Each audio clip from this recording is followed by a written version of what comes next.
ng Diyos. Salamat po sa iyong biyaya. Salamat po sa ating Panginoon Jesucristo na iyong bugtong na anak na ibinigay upang kami po, O Diyos, ay magkaroon ng isang buhay.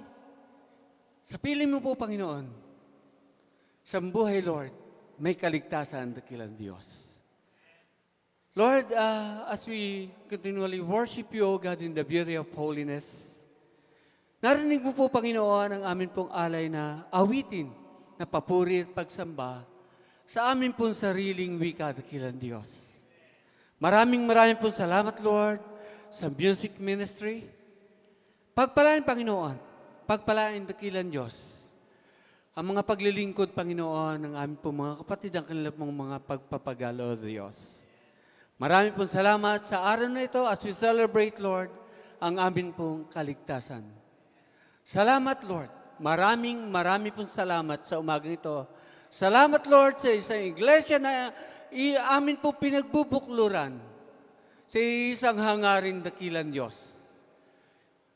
Malilinis at karapat-dapat, Lord, habang nihintay po namin ang iyong muling pagbabalik.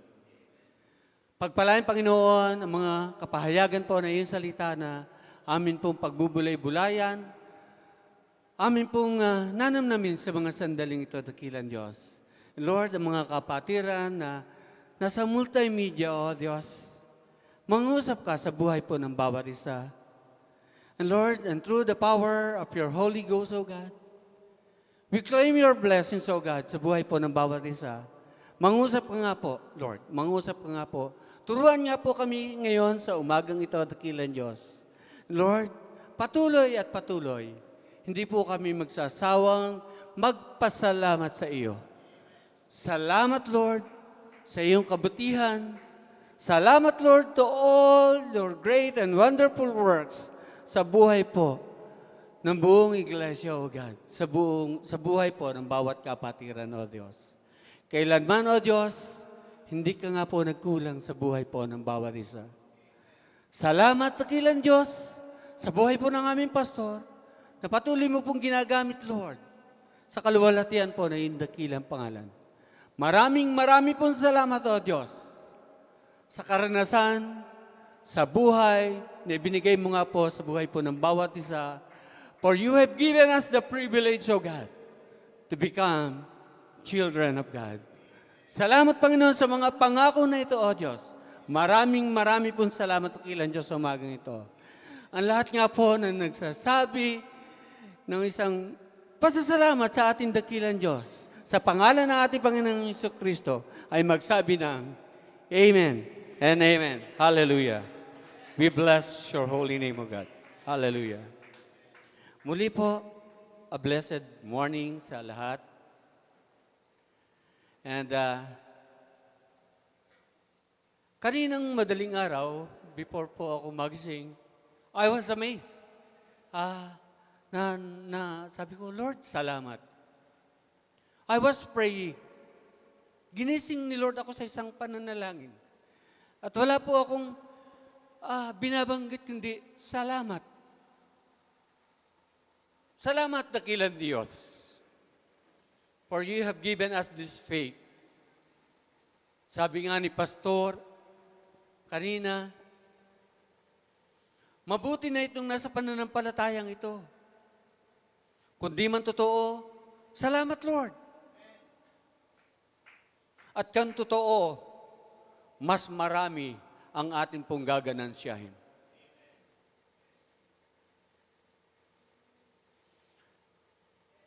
And ako po ay talagang mga sabi ko, maraming beses na ako nananaginip na nanalangin. But for the first time, naranasan ko po. Ako'y nananalangin, inumpisahan ko po. Umpisa ko po yun ay ang pagpasalamat sa ating dakilang Diyos. But every time naman ako gumigising, sabi ko, Lord, salamat. But sa isang panalangin, nakaka-amaze po si Lord sa buhay po ng bawat isa sa atin. And actually po, nagising po ako ng before mag-alas 4 ng umaga. Kanina, wala pang alas 3. Nagising ako, sabi ko, Lord, wala pang alas 3, pero nananalangin ako. Tulog po ako noon. Ginising po niya ako. Hindi po katulad ni Julia last Friday. Last Friday po ay si Julia ay nag-alarm 7 a.m. Wala po yung pasok pagka Friday. Ginising po siya ng kuya niya, hindi pa rin gumising. Alam niyo po anong nangyari nung Friday? Naranasan niyo ba? Lumindol. Ang sabi po ni Julia, akala ko kinukuha na ako ni Lord. Kaya lang daw po siya bumangon ay ginising siya ni Lord. Kasi inuuga po siya ni Lord dahil lumindol. Sino po nakaranas ng lindol last Friday? Medyo malakas po. Sa amin po ay intensity 5.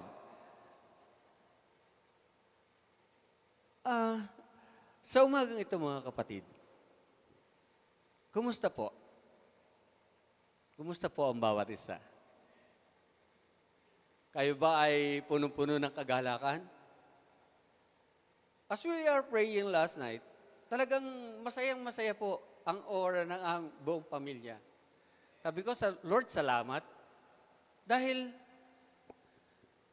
malapit na, Lord, ang iyong pagbabalik. It is very imminent. Kung nanonood po kayo ng news, kung nanonood po kayo ng YouTube, at doon na po mga pangyayari sa bansang Israel. Sa isang bansa na hinirang ng ating dakilang Diyos.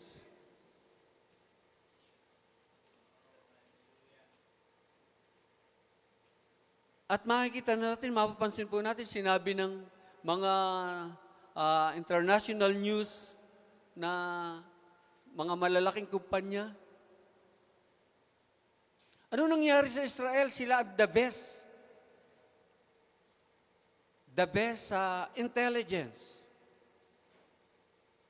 Para sa akin, habi ko nga, nasa isip ko lang po, yun ang kalooban ni Lord na mangyari sa Israel upang sila magising. Na sila ay malusog, patayin, i-mutilate ang mga Israelita, even the children, mutilated by the Hamas. Yun po ang sabi sa mga news.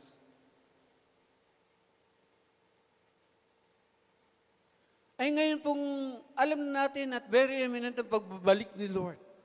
Payapa ba kayo, mga kapatid? May kapayapaan ba kayo, mga kapatid? Or ayaw niyo pa si Lord ay babalik? Para wala na ang problema, di ba, Pastor? mga may problema.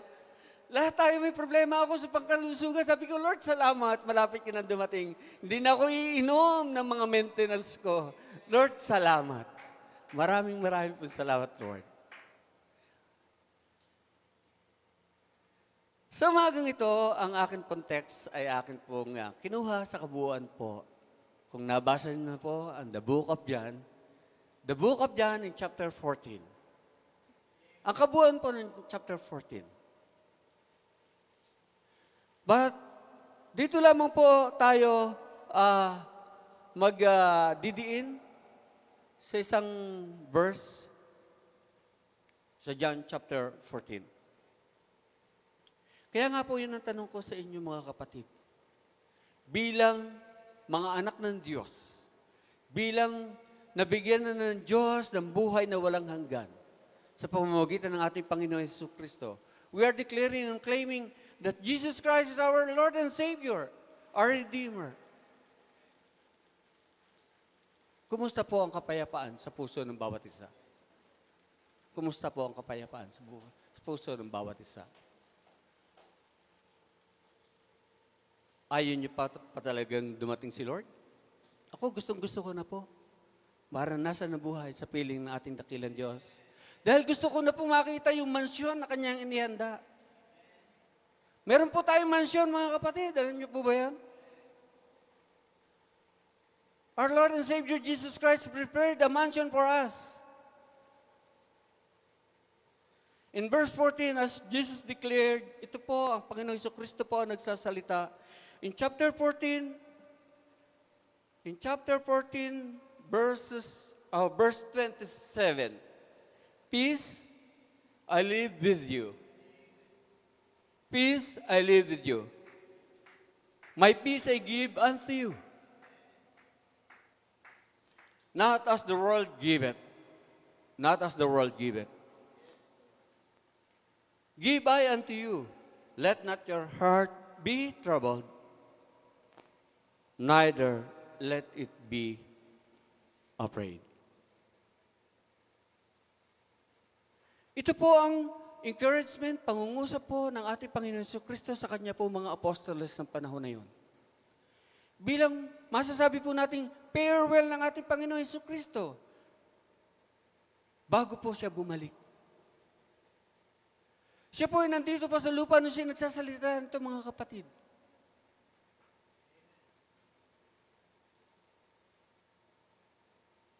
Na sa buhay po natin, ay ganap po nating maranasan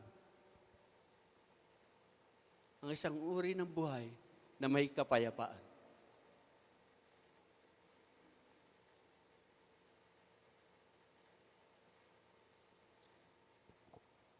Sa buhay na puno-puno ng kapayapaan na biyaya ng ating Panginoon Jesucristo. Alam naman natin na in Isaiah chapter 9 verse 6, He is the Prince of Peace. He is the Prince of Peace.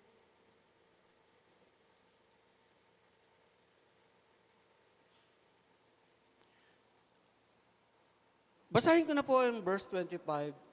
These things have I spoken unto you, being yet present with you. Being yet present with you. In verse 26, but the Comforter, which is the Holy Ghost, whom the Father will send in my name,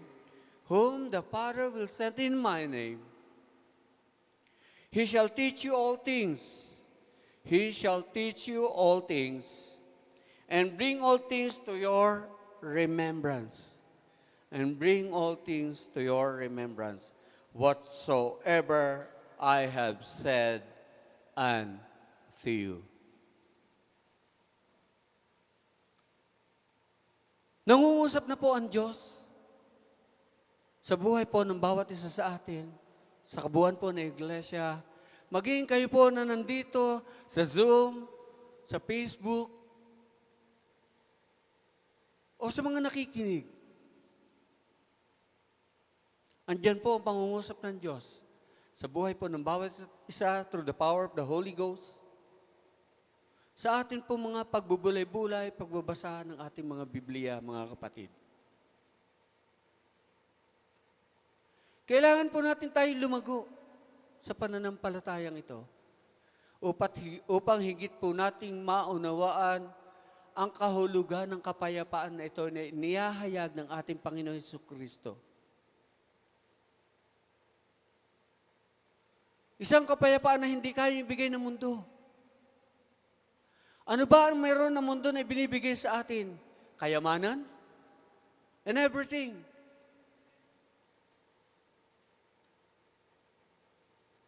Kapag may kayamanan na, gusto pa mas marami pang kayamanan. Yun ang ibig sabihin ng kapayapaan, mga kapatid.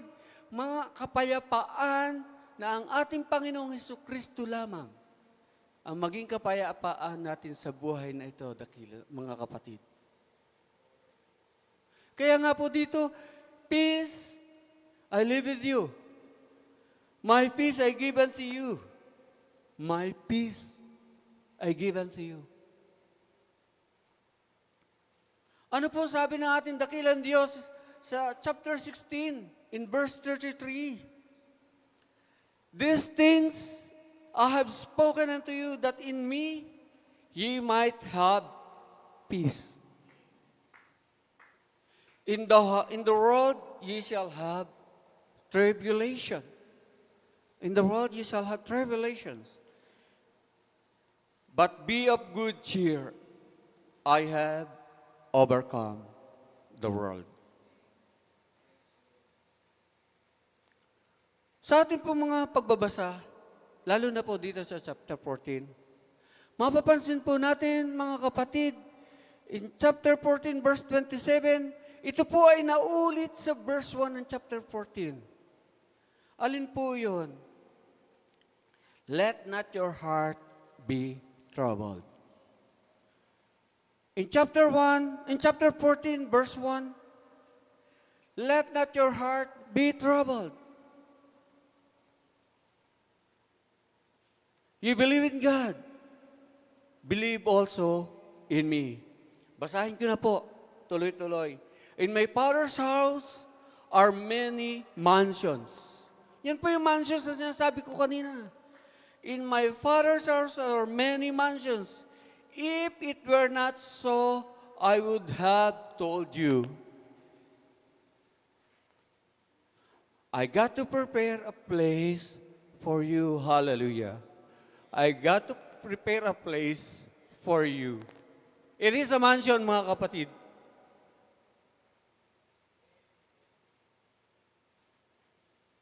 Why worry?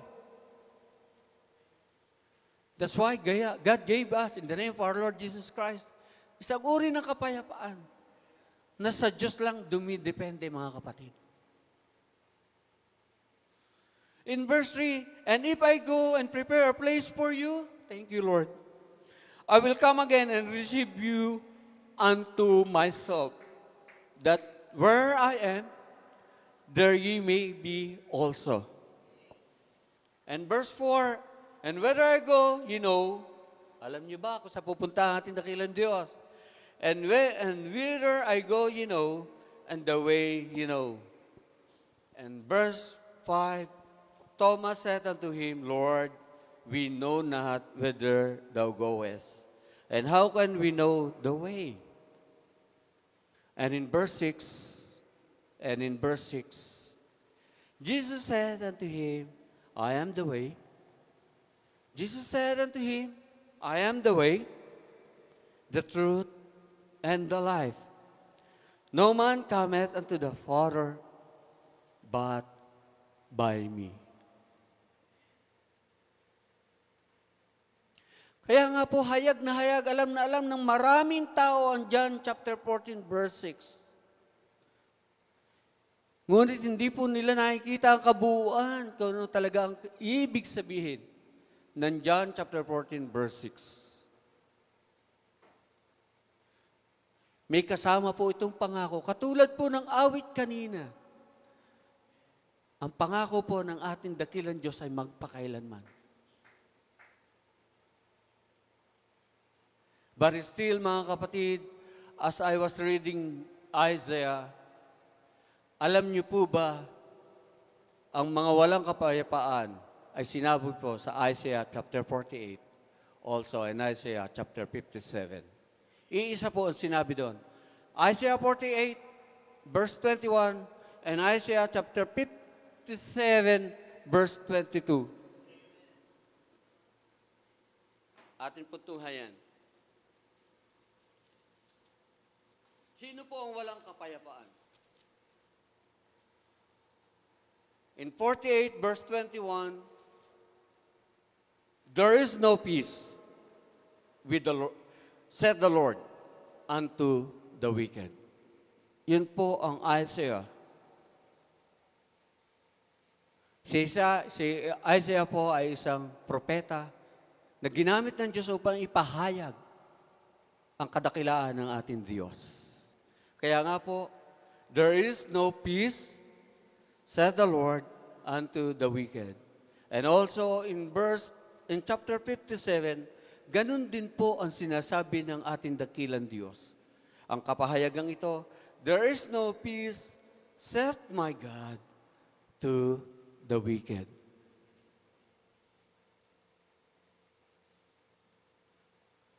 Isa pong mensahe na maiksi po ito, mga kapatid. But still, andun po, mga kapatid, sa ating pong paghihintay as we wait upon the Lord, sa kanyang pong muling pagbabalik, mga kapatid. Natanggap niyo na po ba ang kapayapaan na ito ng ating Panginoong Jesucristo? Our God is our peace. He is our peace. Siya po ang ating kapayapaan, mga kapatid. Ano pa ba ang ating mga ikinakakatakot? Kaya si Brother Joey malamang magmimensahe yan next Sunday. Di ba, Pastor Louie? Malapit na dumating si Lord. Baka ito na ang ating last na pagmimensahe. We don't know. Hindi po natin alam ang bukas. But still, mga kapatid, napakasarap po pagbulay-bulayan ang kapayapaang ito ng Diyos sa buhay po. Nabiyaya po ng Diyos. Napangako niya sa atin, mga kapatid. Ang ating Panginoong Hesukristo mismo ang nagpahayag, "Peace, I leave with you."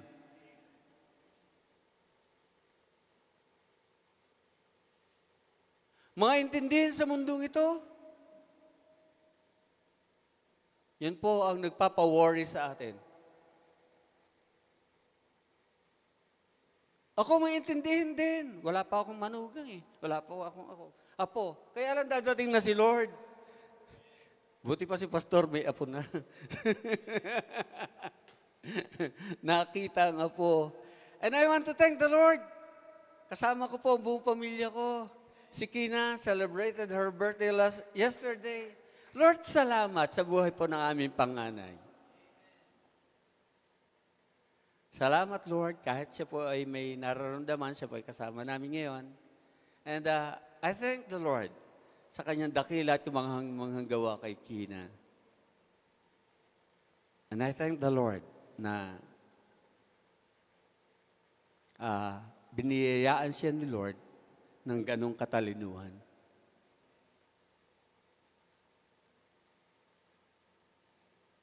Ano bang meron tayo? Ako, pag may nagtanong sa akin, ano meron ka? Buti ka pa mayaman. Sabi ko, hindi ako mayaman ng asawa ko. Di ba, Pastor?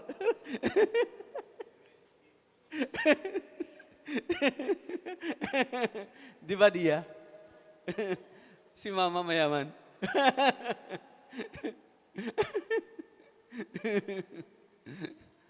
Ano pa ba mga intindihin natin sa buhay, mga kapatid? Ang mundo, pararanasin ka magkapera, pero hindi ka magiging payapa. Ang mundo, pararanasin ka maging sikat. Payapa ka ba?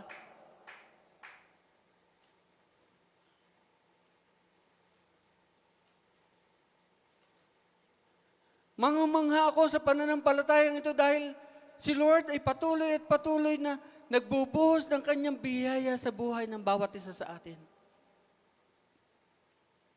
Hindi ko na kailangan bumili ng mga pantalon, t-shirt, polo shirts. Imported pa. Branded pa, Pastor. Pero hindi yun eh. Si Lord ang gumagawa noon, mga kapatid. Si Lord. Hindi dahil kilala natin yung mga mayayaman na yan. Hindi dahil mga kaibigan, best friend po natin, or matalik nating kamag-anak. No? And andun po karanasan kong alam nila na mayaman ang asawa ko. Yun na sabi nila, di sige, mayaman ka ako asawa ko. Farmer ako ng lupa niya. But still, andun po ang kabutihan ni Lord, siyang gumagawa upang financially magkaroon ako. Dati humihingi ako, nangungupit ako kay Mayan. Pero ang gawa na po niya, puro buo na, hindi na makakupit ako eh. Ginagawa na niya 500, 1,000. Birang-bira na merong hundreds na pwedeng kupitin. But God is so good. Kasi sa mundong ito, makita ninyo ang kapayapaan na ibinibigay ng mundo, mga kapatid. Ang makita ninyo ay ang kapayapaan ng Diyos sa buhay po ng bawat isa. Payapa tayo pag may mabigat na problema. Payapa tayo kung ano mang bigat ng ating mga intindihin sa buhay na ito. Dahil may Diyos. He is my Creator. He is the maker of heaven and earth. Who promised me, who promised us, na tayo maging kanyang anak.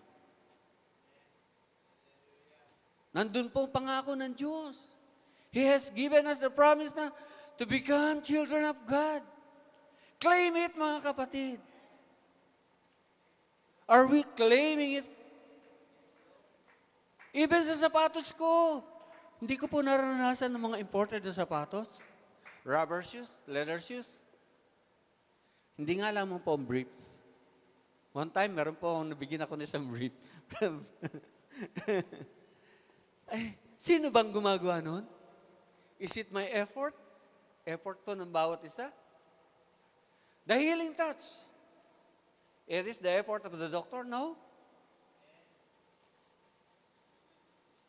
Ang kalakasan po natin, mga kapatid, ang buhay po natin, hindi po sa doktor. Ang Diyos ang gumagawa po sa buhay po natin. Yan po ang kapayapaan sa buhay na meron tayo dapat sa panahon na ito, mga kapatid. Saan kapayapaan na? Lord, ang mansion po ba namin ay may aircon? O hindi na kailangan ng aircon? Yun po ang pagmamahal ng Diyos na magpakailanman. For our God is the same yesterday, today, and forever. Pantay-pantay po tayo, mga kapatid, sa harapan ng ating dakilang Diyos. And God just given us the gift to our pastor to lead us, the gift for us to preach the word, and the gift sa kabuuan po ng ministeryo, mga kapatid. Sa mundong ito, problema lang. Ang sabi nga po sa John 16:33. Tribulation.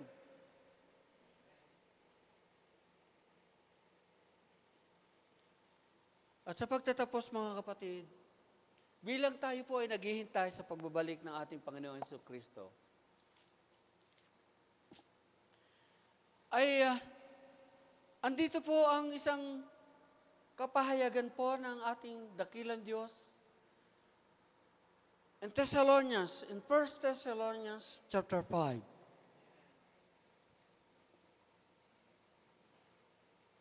In 1 Thessalonians chapter 5, ang sabi po na dito, habang tayo nag-aantabay sa pagbabalik ng ating Panginoon Jesucristo, upang maranasan po natin ang chapter 4, the caught up.